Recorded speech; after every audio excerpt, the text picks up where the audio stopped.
Hello, folks. Welcome back. This is in response to a New York Times article by Zolan Kanoyungs and Hamed Alaziz. Interest of full disclosure, Mr. Alaziz contacted me several weeks ago and asked to interview me.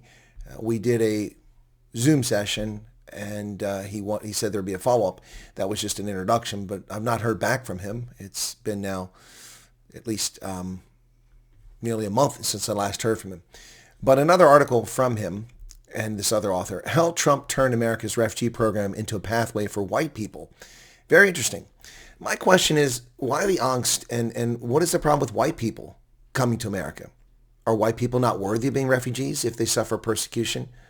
Are white people just supposed to die? Is this a problem? Is it only for people who are brown or black? That's not the definition of a refugee. They claim that President Trump has created an exception to his refugee ban for white South Africans, reshaping a program intended for people fleeing persecution and disaster. No, folks, he's not reshaped the program. South Africans are fleeing racial persecution, making them textbook, legal, legitimate refugees. They also say that under Mr. Trump, the program has effectively become a whites-only path to life in the United States, a culmination of the president's long-standing antipathy toward immigrants and his embrace of the concept of reverse racism as a guiding principle of his administration. Well, first off, there's no such principle of reverse racism. Racism is racism. There's no such thing as reverse racism. Racism is racism, regardless of who perpetrates it. And he doesn't have antipathy towards immigrants. That's factually incorrect. Trump has no problem with immigrants. In fact, he expanded the H-1B program. Doesn't have antipathy towards immigrants. He has antipathy towards criminal alien invaders. There's a big difference, gentlemen. Get the facts straight.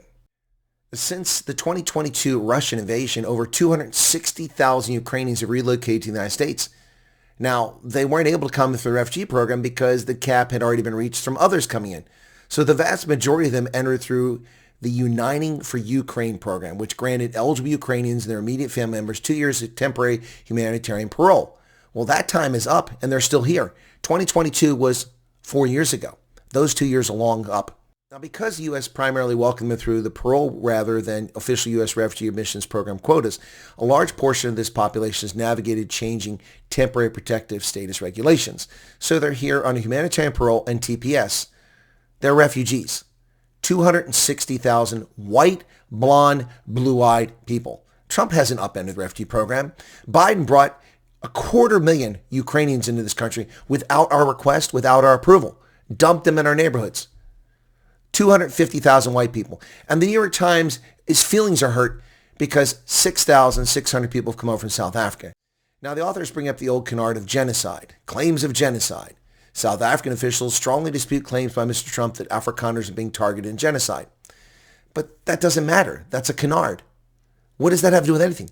Genocide is not the basis for the refugees coming from South Africa. Racial persecution is the basis. There's no reason to talk about genocide in this story because it's not the basis for coming over. And the authors ought to know that. The legal basis for coming over is racial persecution, not genocide. Now, the authors admit the State Department does not break down its refugee data by race, but it has allowed in more than 6,600 refugees this fiscal year. All but 3 were from South Africa. Now, that's factually correct. But isn't it interesting how they call it a program for whites only, essentially? Yet they've admitted that they don't have the data on the racial breakdown of the 6,600 plus refugees. They openly claim it's a program for whites. What effort have the authors made to interview non-Afrikaners, non-whites in the program? I've interviewed coloreds, English-speaking white South Africans, Indians. Last week in Monroe, Georgia, I interviewed an Indian family of 4. And tonight on my evening program, an Indian parent celebrated the escape from South Africa and safe arrival of their daughter in the United States. The authors claim that it is difficult to ascertain how rigorously the administration is vetting the South Africans. In the past, the process has been time-consuming, with agents demanding criminal records, medical records, and even social media posts. Yet, it's not so difficult. Also, I'm curious how exactly the authors believe such records were obtained from the Sudanese from Darfur, or the Somalis or Congolese. Records checks for background? If anything, access to somewhat modern record keeping in South Africa has made it possible for more rigorous background checks for these refugees than have been done in the past. For any refugees since those who came from Europe. Honestly, background checks? Criminal records for Somalis? Seriously? In fact, this whole issue is currently a major point of contention as South African government has stopped accepting requests for military records into July of 2026. And a lot of South Africans believe that they're being intentionally blocked from coming over because of the deep background checks that are happening to them. Deep background checks. The authors talked to Charles Kleinhaus, said he felt no guilt about bringing his children and grandson to America to pursue a new life, even as families fleeing conflict in Afghanistan, Sudan, Ukraine remain walled off. So let's flip the script here. Do the Afghan, Sudanese, and Ukrainian families, did they feel any sympathy for the South Africans suffering from unjust racial persecution for many, many years that were blocked from coming to America until Trump opened it up? I mean, what is the point of that comment? It's just comical to see this. I don't understand the point of this article other than to spread propaganda. It's not a white pathway. It's a pathway for South Africans. And there are coloreds, there are Indians, and there are black South Africans who come over. And the media refuse to acknowledge that. The New York Times refuses to acknowledge that. And they continue to spread this propaganda. Why? To what end? What is the purpose here? What do they hope to achieve? For those willing to open their eyes, they can see that this program is open up to racial minorities in South Africa, not simply whites. And the reason why so many of the people coming over are white is because of the propaganda coming from the likes of the New York Times and Western media and South African media. Many South Africans don't even know this program is open to coloreds or Indians. They have no idea because of this nonsense. So ask yourself, why do the media continue to mislead people about this program? Why? Why do they continue to shadow ban honest reporting like this that tells people the truth about this program?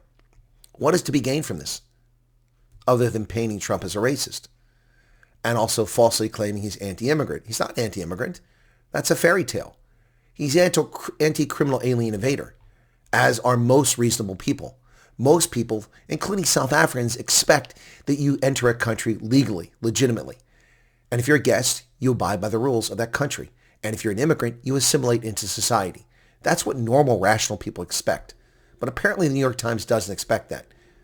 They have a problem with 6,000 people, of whom a fair percentage of them, majority, are white. 6,000. Yet they didn't bat an eye to 250,000 white Ukrainians dumped in our country in less than 3 years, who aren't even legitimately here anymore. Their period is up. Their temporary protected status should be over. But they're not talking about the white Ukrainians. They're not calling that a white program. Their temporary protected status. Funny that, isn't it? What about the Liberians that have been here for 35 years and refuse to go home? What about them? The Congressional Black Caucus lobbies on their behalf all the time, extending their stay here and then demanding that we spend money in Liberia to fix their broken country, which they refuse to go back to. It's safe to go back there. I lived in Liberia, post-conflict. If I can live there, Liberians can live there. Why does the New York Times talk about that? Ask yourself that question, folks. Ask yourself that question. Because it's a leftist worldview. Because in the leftist eyes, the world is evil and white people are evil. And Christians are evil. But that's not the truth. The truth of the matter is that anybody can be a racist, anybody can be a bigot, and anybody can be a xenophobe. And anybody can suffer as a consequence of that behavior turned against them, including white South Africans. And they just don't like that story because it's the truth.